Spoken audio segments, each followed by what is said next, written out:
ভগবান বলেছেন, আমাদের দুঃখের ও সুখের কারণ আমরা স্বয়ং নিজেরাই হয়ে থাকি। আমরা আমাদের জীবনের নির্মাণ আর বিনাশ নিজেরাই করে থাকি। আমরা এমন এক জাতি যারা চাইলে দেবতাদের থেকেও উপরে উঠতে পারে, আবার চাইলে শয়তানদের থেকেও নিচে নামতে পারে। জয় শ্রীকৃষ্ণ। রাধে রাধে বন্ধুরা, আমাদের ভিডিওটি দেখার আগে চ্যানেলটিকে অবশ্যই সাবস্ক্রাইব করে রাখার জন্য অনুরোধ রইল এবং ভিডিওটি দেখে ভালো লাগলে একটি লাইক করে জানাতে ভুলে যাবেন না। আমাদের ভাগ্যের নির্মাণ আমাদের চরিত্র দ্বারাই হয়ে থাকে, আর চরিত্র নির্মাণ হয়ে থাকে আমাদের অভ্যেসের থেকে। তাই নিজেদের জীবনে সর্বদা ভালো অভ্যেস গড়ে তুলুন, যাতে জীবন সুন্দর হয়ে ওঠে। যদি আজ আপনি দুঃখী ও অসফল হয়ে থাকেন, যদি আপনার প্রত্যেকটি মুহূর্ত কষ্টের মধ্য দিয়ে আজ অতিবাহিত হয়ে থাকে, তবে বাইরের দুনিয়াতে আপনার দুঃখের কারণ খোঁজা বন্ধ করুন।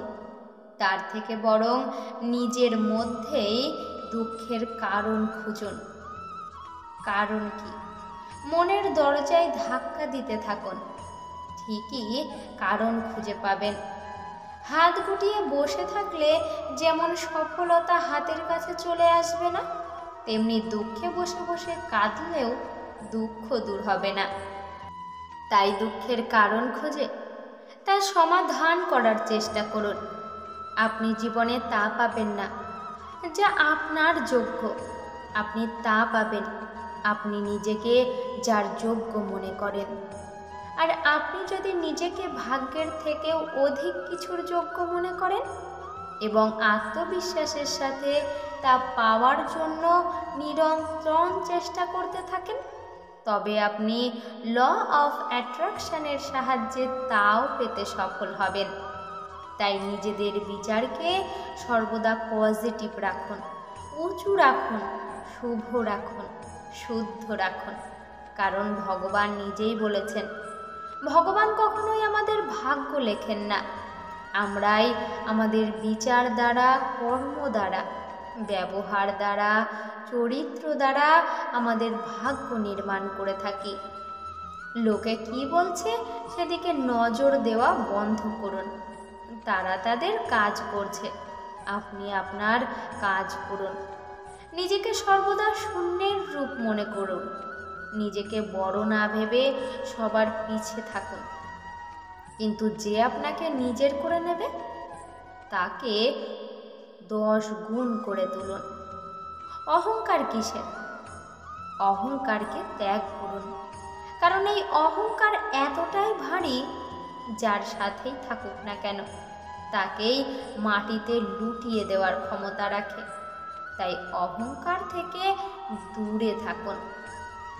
ধন্যবাদ ভগবানকে দিন, তিনি আপনাকে এত সুন্দর বানিয়েছেন, আপনার মনকে এত সুন্দর বানিয়েছেন। এই পৃথিবীতে ভগবান কাউকে পরিপূর্ণভাবে পাঠাননি। প্রত্যেকটি মানুষের মধ্যেই কিছু না কিছু অপূর্ণতা থাকেই।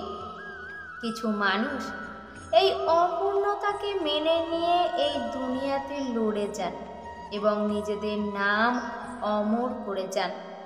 আর কিছু মানুষ নিজেদের অপূর্ণতার দোহাই দিয়ে সারা জীবন কিছু না করেই কাটিয়ে দেন।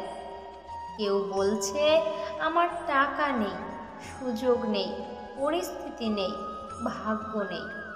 আর অন্যদিকে কেউ কঠোর পরিশ্রম দিয়ে তার ভাগ্য গড়ছে।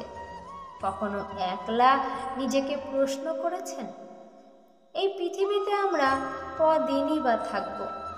যেখান থেকে এসেছি আবার সেখানেই তো ফিরে যাব।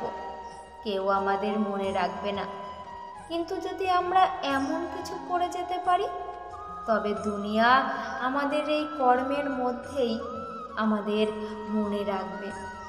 আপনি পৃথিবীর শ্রেষ্ঠ কিছু মানুষের মতো না হতে পারলেও আপনি তো নিজের চেষ্টা দ্বারা নিজের পাড়ার, গ্রামের বা রাজ্যের সেরা হতে পারেন। আমরা বেশিরভাগ সময় একটি ভুল করে থাকি, সেটি হলো আমরা কিছু করতে চাই, কিন্তু সেই কাজটি শুরু করি কিন্তু শেষ করি না। মনে রাখবেন, ভালোবেসে কোনো কাজ শুরু করা খুব সহজ হলেও তা শেষ করাই হলো আসল। তাই যদি আপনারা কোনো কাজ ভালোবেসে শুরু করেন, তার সাফল্য নেওয়া পাওয়া পর্যন্ত থামবেন না। এটিই জেদ, আর এই জেদ আপনাকে সেরা মানুষগুলোর মধ্যে দাঁড় করিয়ে দেবে। সফলতা কখনোই একদিনে আসে না। তাই APJ আব্দুল কালাম বলেছেন, সূর্যের মতো উজ্জ্বল হতে গেলে তো সূর্যের মতো উড়তেই হবে, তাই না? ভগবান একটি কথা বলেছেন, যেটি হলো সূর্যের জায়গায় সূর্য চমকায়, আর চাঁদ চমকায় চাঁদের জায়গায়। এখানে দুজনই দুজনের সময়ের জন্য শ্রেষ্ঠ। এখানে একে অন্যের সাথে তুলনা করা যায় না। একইভাবে কখনো তুলনা অন্য কারোর সাথে নয়, বরং নিজের তুলনা নিজের সাথে করুন।